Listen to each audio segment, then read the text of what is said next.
ඔය ආවද ගෙදර? මොනවාදනේ බලන්නේ? මම පොඩි සෙල්ලම කරේ ඉතින්. හායි කොහමද දවස ඔයාගේ? මොකද රවන්නේවා? වලිද? වලිද? මොකද කියන්නේ? ඕම හැපුවා තමයි. ඔව් හපලා දැම්මා.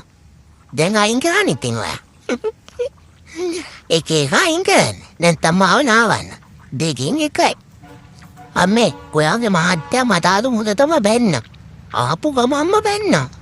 කිසිම වැඩක් නැති දෙයකටනේ අර එළියට ආල් තිබ්බ කාපට් එකක් කෑවා කියලා.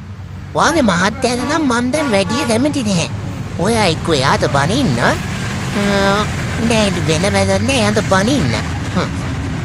හරි තාත්තා මට සෝරි කිව්වා. සෝරි කියා මම ළඟට ගත්තා. යන්නේ. අපි මෙතනින් ඉන්නකොට පොඩි වැරදි වෙනවා. ඌව ලොකු දේවල් නෙමෙයිනේ මෙයාලා. ඔය කාපට් එකක් වගේද මම?